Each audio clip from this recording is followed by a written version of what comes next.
Bonsoir à toutes et à tous, merci d'être venus chez Carib ce soir.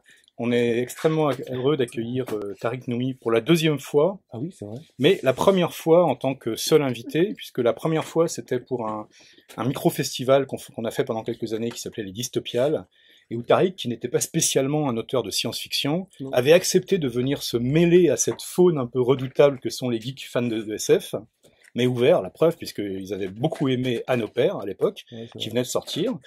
Donc on aime beaucoup ce que fait Tariq. On connaît un peu moins la partie non directement écrite en fait de son œuvre, donc la partie plus radiophonique, théâtrale, mais qui l'a beaucoup occupé ces dernières années.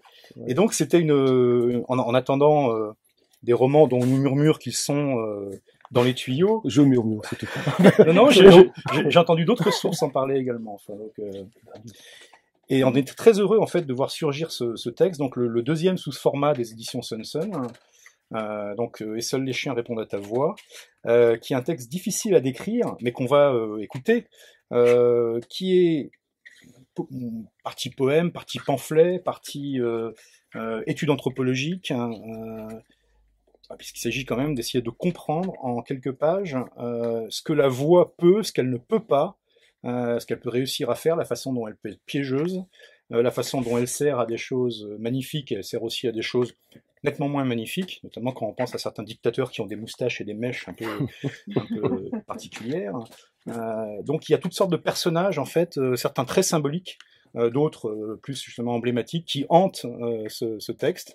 Et je vous propose de le découvrir, et puis ensuite on pourra peut-être échanger avec Tariq, s'il le souhaite, autour de ce texte, Oui. ou pas, enfin, Oui, c'est oui, comme il le souhaite, qui se fait traditionnellement. c'est lui, voilà, qui décide. Donc en tout cas, merci beaucoup, Merci et à donc on toi. va écouter Guillaume, qui va nous faire partager « Et seuls les chiens répondent à ta voix ».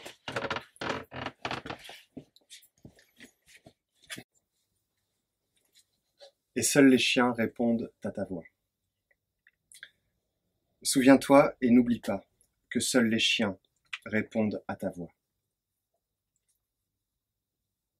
Souviens-toi et n'oublie pas. C'est l'enfance du monde. Tu te tiens à peine debout, vacillant, hésitant dans l'ordre des choses. Perdu au milieu des éléments. Le paysage est immense, et il semble une fête vorace pour les êtres fragiles, comme toi.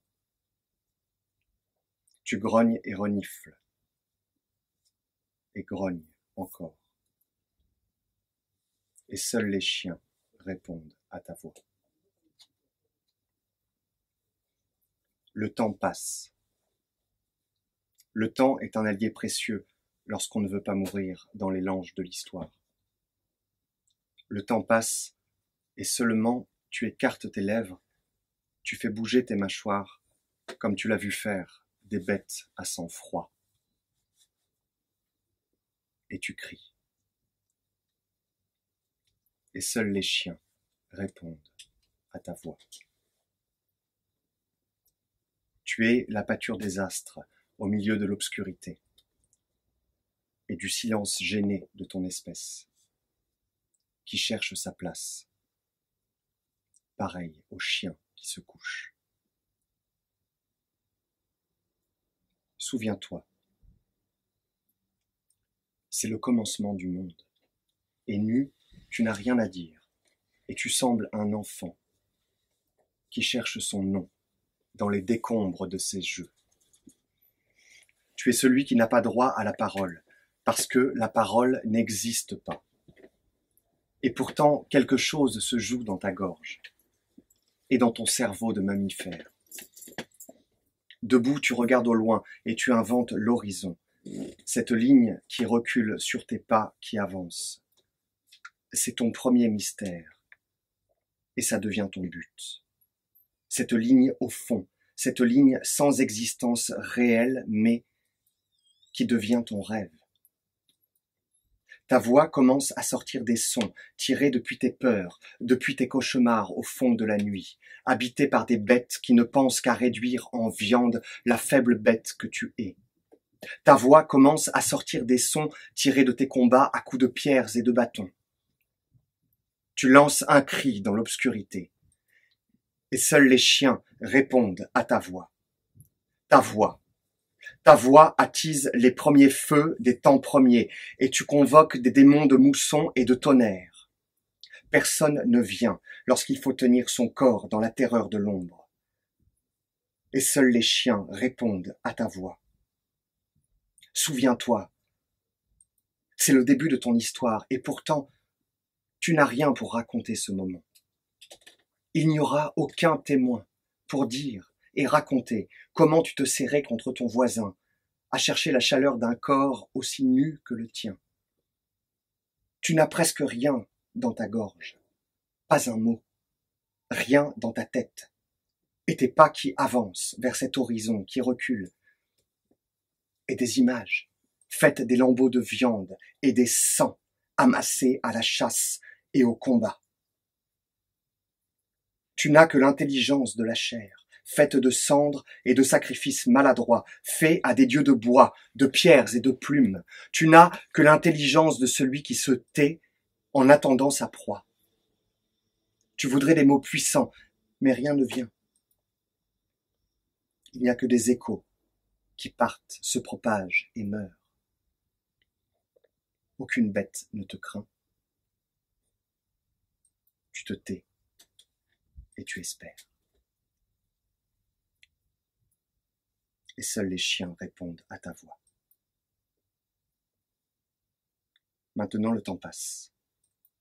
Les âges se ressemblent, comme le monde.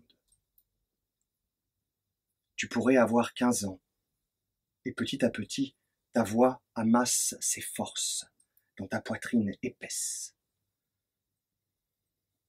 Tu es au commencement du Verbe. Tu ouvres enfin la bouche sans crier, et c'est un peu du vivant qui pulse entre tes lèvres.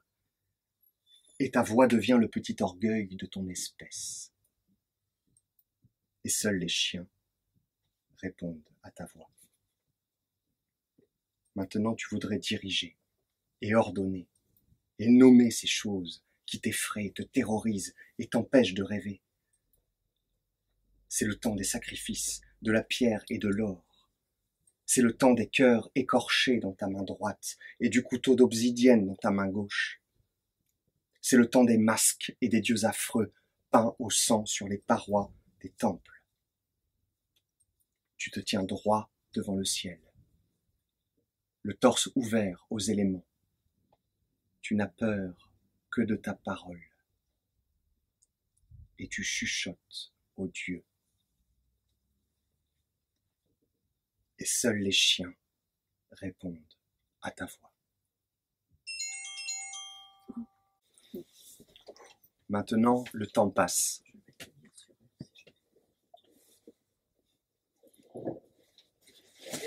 Oui. Maintenant, le temps passe. Oui. Tu as l'air d'avoir 20 ans. Tu as l'âge d'un monde que tu refuses de croire. Ta voix se perd et se transforme dans le crépitement des nuits électriques. C'est à nouveau le temps des grandes solitudes, comme lorsque tu parlais à ton Dieu unique dans le désert, comme lorsque les prophètes se rassemblaient pour jouer à la courte paille, jouer à celui qui sait et choisir un Dieu à honorer. Tu as sans doute 20 ans, et comme le monde semble vieux et triste sans ta voix, tu voudrais t'immoler dans l'alcool et les drogues, mais ta voix n'est rien si personne n'écoute. Ta parole n'est pas grand-chose si personne n'est attentif. Alors ta voix demande « Qui m'écoute ?» Et seuls les chiens répondent à ta voix. Maintenant, tu as conquis le monde à force de victoire et de triomphe. À la main droite le laurier, et à la gauche bêtes et esclaves. Tu as conquis le monde avec ta voix, qui a cherché dans les sursauts du langage, dans la brutalité du verbe roi, le roulement des mots, le hasard des syllabes, la cogne des consonnes, et qui a ordonné aux bêtes et aux éléments d'avoir peur et de se tenir loin de ta colère. Maintenant ta voix est une langue ancienne, muscle stigmatisé à ta mâchoire, qui dit ton troc avec les morts, ta violence au télégraphe, aux ordres baptismaux. Maintenant, tu es seul. Tu es debout devant ton miroir, devant ce qui se fait de mieux dans la reproduction du remords. Tu essaies vainement de te faire peur, tu essaies vainement de paraître terrifiant, et tu murmures « Are you talking to me ?» Et tu attends. « Are you talking to me ?» Et rien ne se passe. « Are you talking to me ?» Le monde n'est pas plus effrayé qu'avant. Et de ta fenêtre, l'horizon n'est plus là. Il est derrière tes constructions et tes villes. Il a reculé jusqu'à s'effondrer. Et rien ne se passe. Are you talking to me?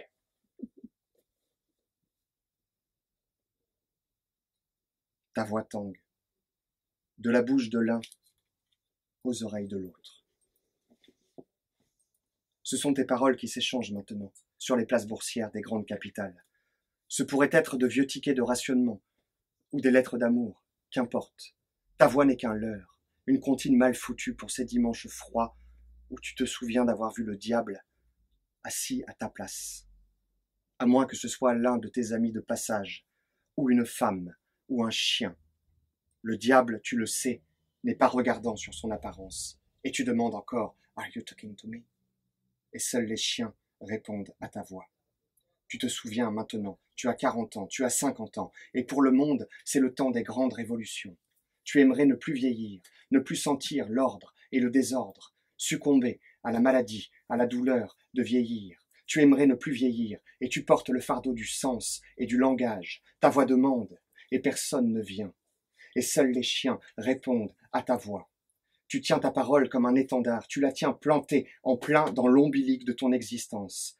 Ta voix s'est mise à se mouvoir sans pudeur vers le mal et le pouvoir, lentement d'abord, puis de plus en plus vite, jusqu'à recouvrir des villes en une nuit de paroles insanes, de malédictions de forains.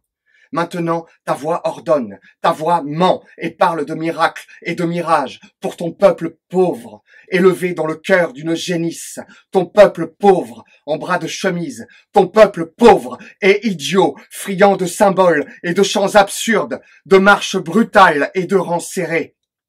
Tu portes ta voix et ton peuple pauvre devient cette foule immense, cette foule grimaçante, sans remords et sans visage, cette foule que tu hantes avec tes mots, une foule grimaçante et brune qui lève la main droite en criant ton nom. Et seuls les chiens répondent à ta voix. Tu es maître des maîtres, manteau noir, poudré, poussière écarlate. Tu pourrais être dans une ville romaine. Ce pourrait être la fin et le début de l'empire. Et c'est toujours la fin et le début d'un empire quand l'horizon n'est plus devant toi. Tu es une meute vorace, à toi tout seul. Tu es le monde en sang. Souviens-toi, ta voix ressemble à des slogans, des phrases courtes, haïkus de supermarché. Ta voix, c'est la mise en bière de la réalité, une épitaphe sonnante. C'est le deuil du siècle dernier. Ta voix est un entassement de papier, l'administration de la douleur dans les couloirs des commandantours, d'abord les pogroms et ensuite, toutes ces voix terrifiées et blanches dans les convois filant vers l'est de la douleur. Temple des solitudes. Ta voix dévide ses bobines de nerfs, ses barbelés de crins noirs. Ta voix, claustrée entre le point et la virgule, cisaillée. Ta voix a fait plus de morts que la plus sophistiquée des armes. Ta voix ouvre le temps des colères. Ta voix est une lueur froide, comme une fosse dans laquelle viennent crever des innocents et des phalènes. Ta voix est le couteau de l'assassin, les premières balafres du crime. La syntaxe roturière de ta voix, la langue fourche de ta voix s'agite dans ton ventre et résonne dans les ossuaires.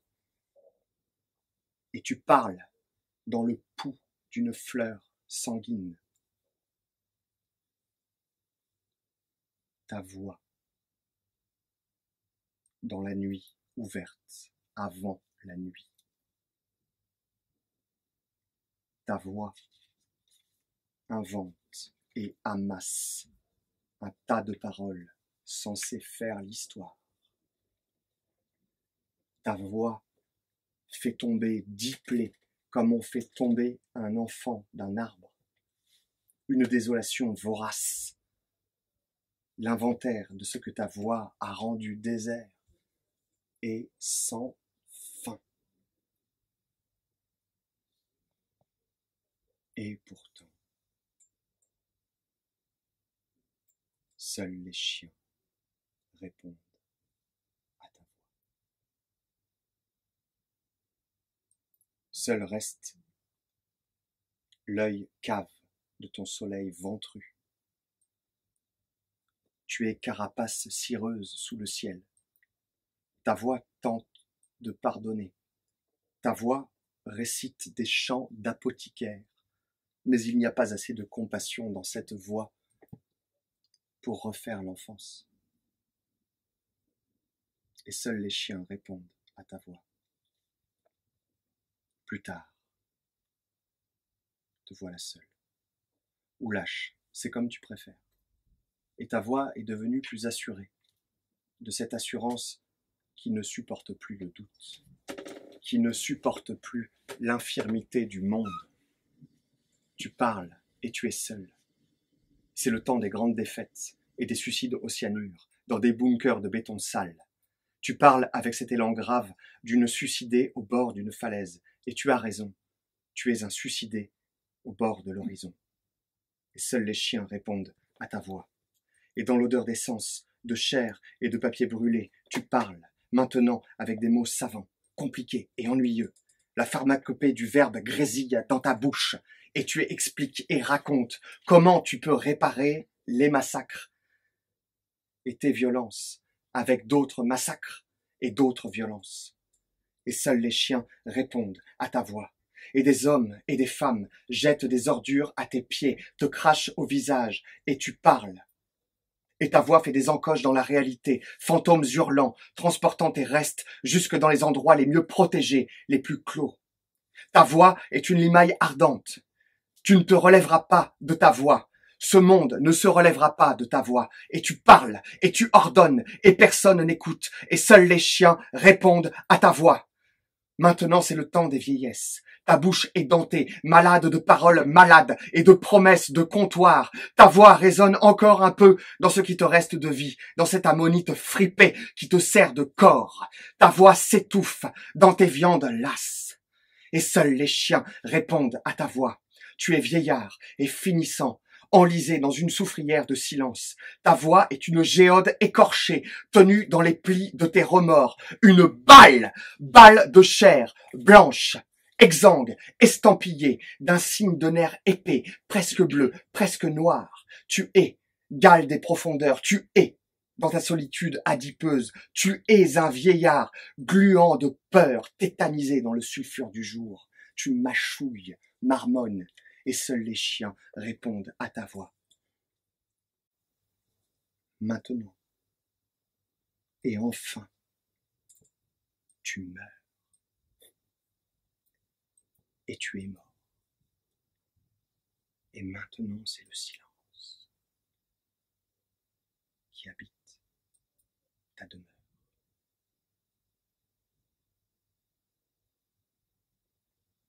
On parlera de toi, puis on t'oubliera.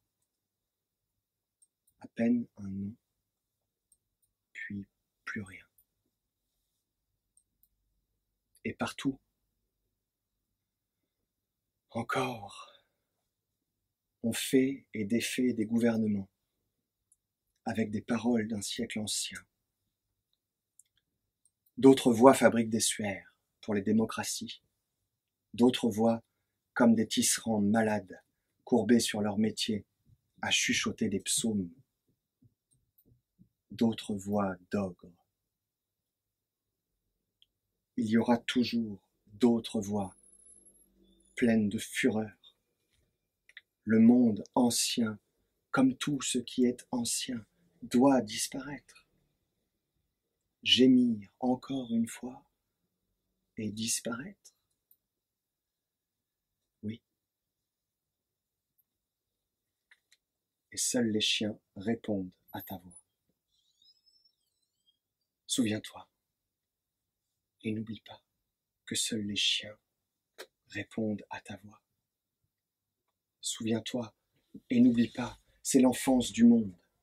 Souviens-toi, et n'oublie pas, tu te tenais à peine debout, dans l'ordre des choses, perdu au milieu des éléments. Souviens-toi, et n'oublie pas, que seuls les chiens répondent à ta voix. Le paysage était immense, et il semblait une fête vorace pour les êtres et les choses fragiles comme toi. Tu grognais et reniflais et grognais encore. Souviens-toi et n'oublie pas que seuls les chiens répondent à ta voix. Et maintenant, c'est le silence qui habite ta demeure. On parlera de toi, puis on t'oubliera. À peine un nom, puis plus rien. À peine les chiens qui répondent à ton absence. Ces chiens que tu entendais hurler dans les refuges, au bord des autoroutes, abandonnés. Ces chiens, maintenant sans voix, que tu tenais en laisse et qui te tiraient vers un peu moins de solitude. Plus rien. Plus rien. Mais le silence. Maintenant, tu le sais. La réalité est une tâche ingrate pour qui lorgne vers l'éternité.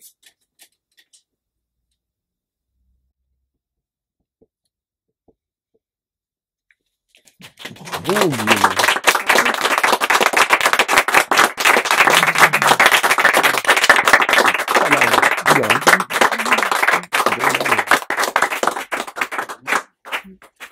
Je crois que enfin, tout le monde aura saisi que grâce à Guillaume Moreau, en fait, je pense que tout le monde sait à quel point ce texte, qui bien entendu est fait pour être lu, mais est vraiment fait pour être dit. Là, c'est vraiment manifeste. Enfin, moi, je le réalise encore plus, évidemment, ce soir. Pourtant, je crois que je l'ai lu attentivement, mais là, il y a vraiment quelque chose qui porte de façon assez exceptionnelle. Donc voilà, moi, je suis encore un peu là sous le choc, et pourtant, ça fait plusieurs fois. Enfin voilà, on va pas faire de longs discours ce soir, mais parce qu'on pourra échanger. Mais moi j'avais juste une petite question, mais qui s'adresse aussi bien à l'auteur qu'aux éditrices. C'est d'une part, voilà, si tu peux y répondre, comment est né ce texte, comment est-ce qu'il s'est manifesté, comment est-ce qu'il est arrivé, et ensuite comment est-ce qu'il a rencontré Sun Sun. Ah, comment la rencontré Sun Sun, ça c'était un. Elle m'avait demandé on avait discuté d'un texte. Après avoir édité un texte dans leur revue ou Le Chant du Monstre, j'avais édité un texte en fait, je sais pas si tu te souviens. Et ensuite, il était question que je fasse un petit texte comme ça il y a quelques années. Donc voilà, c'est ça, ça a commencé comme ça. Et bah comme je suis occupé, enfin bref, donc ça a pris du temps. Voilà. Et ça a pris du temps parce que ce texte, je l'avais déjà il y a quelques années en fait, parce qu'il date de quelques années. Donc voilà. Mais voilà, je sais pas, par caprice, je l'aurais pas donné tout de suite. Et je plaisante. Non, mais voilà. Donc c'est comme ça que ça s'est passé en fait. Et j'aimais bien. Et en fait, il a fallu attendre que ce format existe en vérité, surtout. Donc après le premier bouquin qu'elles ont édité. Après l'idée de ce livre, de ce texte en tout cas. Alors, je vais dire. Il y a plusieurs choses en fait. Il y a tout simplement, en fait, c'est vrai que bon, je vais raconter un peu l'anecdote. J'étais dans un musée, en fait, et je vois un australopithèque. Donc, le petit gars, comme ça, bon, avec sa lance, son truc, son pagne et tout, quoi. Et quand même, je m'interroge, je me dis, mais comment il a pu s'en sortir? Enfin, c'est pas possible. Il est comme ça, le gars, il est tout petit, rien, aucun. Je dis, c'est quand même impressionnant. Enfin, je sais pas. Et petit à petit, s'est mise en place cette idée que, en fait, la voix, c'est important. Et c'est vrai que la voix, c'est ce qui fait, c'est une arme redoutable, quoi. C'est quelque chose de, on arrive à convaincre, à vendre, à réduire des esprits à néant avec la voix, en fait. Juste ça, c'est la base, en fait, de tout. Tout le reste, c'est des constructions à partir de ça, évidemment. Mais la base, c'est ça, en fait. Et après, j'essaie de mettre en place, m'est venue cette idée, je sais pas comment, en fait, de faire allier l'histoire du monde, entre guillemets, enfin, une espèce de, voilà, l'histoire du monde depuis la naissance enfin, de l'humanité, plutôt, avec aussi l'âge avec un individu, c'est-à-dire, voilà, 15 ans, l'adolescence, la colère, etc. Et, et puis j'avais envie de faire ce texte parce que c'est venu comme ça. Il fallait que j'en fasse un. Enfin, ça faisait longtemps que j'avais pas fait un texte, mais il faut le format pour le faire en vérité. C'est pas très clair comme, pas très, voilà, c'est pas. C'est aussi simple que ça en vérité. Après, ça s'est construit comme ça et je suis passé C'est comme si on balayait les époques avec à chaque fois des figures d'une époque qui jouaient de l'un à l'autre, comme si c'était les incarnations d'une même personne, comme des avatars justement, voilà, qui seraient là en train de refaire cette histoire toujours de l'humanité en fait. Voilà.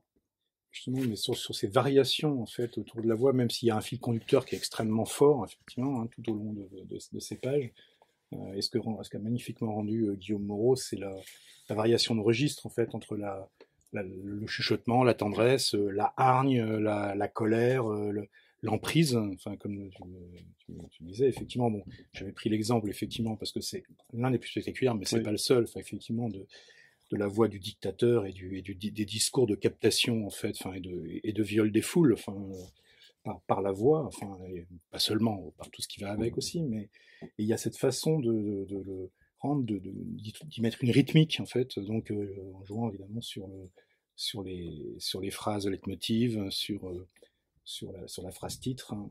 En tout cas, c'est magnifique. Et alors, du côté de Sanson, qu'est-ce qui vous a vous poussé à persister dans ce format de texte donc, qui avait été inauguré par Pierre Terzian, qui était un texte déjà très inhabituel, et donc de poursuivre avec ces textes qui sont magnifiques et difficiles à identifier, à classer. Alors non pas que ça nous déplaise, hein, nous, loin de là, mais voilà, c'est pas... Oui, non, mais c'est vrai que c'est compliqué comme format, c'est compliqué à revendiquer, c'est compliqué sur plein de choses. Après, nous, c'était vraiment cette idée alors, il y a deux choses en termes de nous, notre travail qui nous offre aussi des respirations dans des projets qui sont plus à long cours, donc c'est quand même aussi, ça fait du bien un peu de travailler sur des textes plus courts, plus densément, mais voilà, et que ce soit des choses qui sortent plus vite, tout ça, donc ça c'est le côté très personnel parce qu'on continue d'essayer de s'amuser un peu. Et de l'autre côté, effectivement, c'est d'avoir des textes, justement, parce qu'ils sont un peu compliqués à vendre, et ben en fait, c'est des textes qu'on ne lit pas forcément, ou alors dans les revues, et encore, c'est déjà un format trop long pour la revue. Enfin, donc du coup, c'est des textes qui peuvent pas exister. Qui n'ont pas de droit de citer. Et nous, ça nous intéressait parce que, enfin, pour le coup, alors... plus ou moins qu'Angélique, mais moi la forme courte c'est vraiment quelque chose que j'aime lire et que j'aime travailler, donc on persiste et signe, et puis ce serait bien qu'on continue.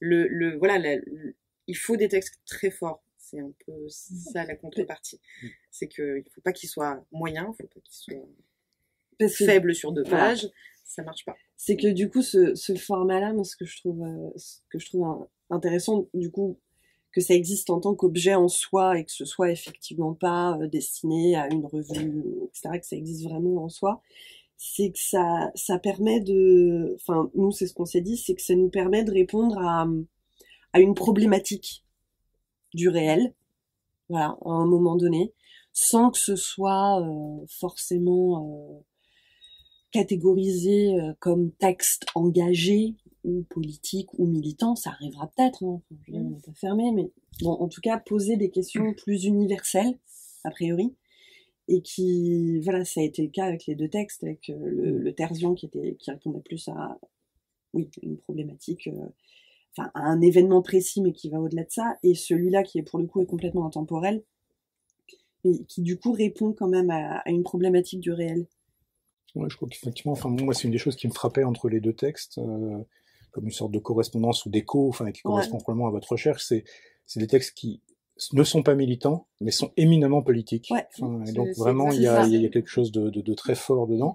L'autre chose qui me frappait, et ça, je sais pas quelle est la part de coïncidence, ou si finalement elle se révèle à travers ce format et à travers la lecture qu'on a entendue ce soir, ce qui n'a pas été le cas pour Pierre Tarzan, c'est que dans le cas de Pierre Tarzan, comme dans le cas de Tariq Noumi, sont des personnes qui sont des écrivains, mais qui ont aussi plus qu'un pied en fait dans le théâtre, dans la poésie sonore, dans en fait l'utilisation justement de la voix comme un outil de formation de sens.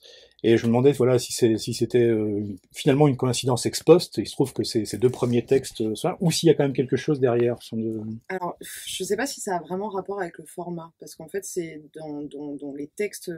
Alors, on est au tout début du développement de la littérature chez Sonson, mais de toute façon, tous les textes qu'on va chercher sont de toute façon. Enfin, on va chercher la résonance, même quand on travaillait sur le roman de Pierre Terzian qui est sorti à la rentrée dernière, quand on travaillait avec lui, c'était vraiment, on reprenait toutes les phrases à voix haute, en battant le rythme. Enfin, c'est quelque chose qui est un peu essentiel chez nous dans la recherche de la littérature qu'on a envie de faire. Donc, je sais pas si c'est vraiment dû au format ou pas, mais voilà, c'est la littérature qui nous touche. Donc, et effectivement, plus le format est court, plus ça va être important d'avoir quelque chose qui résonne.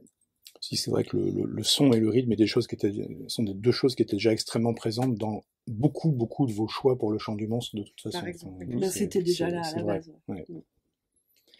En tout cas, bravo, parce que moi je trouve que c'est un texte extrêmement réussi et qui, à l'écoute, peut-être un peu encore plus qu'à l'écrit. À l'écrit, il y a déjà quelque chose qui saisit, mais là, la mise en voix en fait est vraiment magnifique. Merci beaucoup. Et c'est un texte effectivement qui porte, qui attaque un peu les tripes et l'esprit en même temps. Donc c'est pas si fréquent d'abord des textes, surtout sur effectivement, comme vous disiez, je pense qu'il faut des textes forts pour supporter ce format court. Et donc bravo. Merci. Puis bon, moi je veux pas rester trop longtemps à vous séparer du vin et des c'est toi surtout t'as fini ton verre. Non, absolument pas. Merci encore à Guillaume quand même. Moi, vraiment, parce que c'est vrai que d'entendre, c'est un texte pour ça. Merci Guillaume Moreau. On a droit à un autre verre. Bon, merci à vous d'être venu. Et j'ajouterai une dernière petite touche, c'est que vous aurez remarqué effectivement que par sa minceur, son format et son prix extrêmement modique, c'est aussi un cadeau idéal. Mais oui. On peut en acheter plusieurs pour les offrir à ses amis.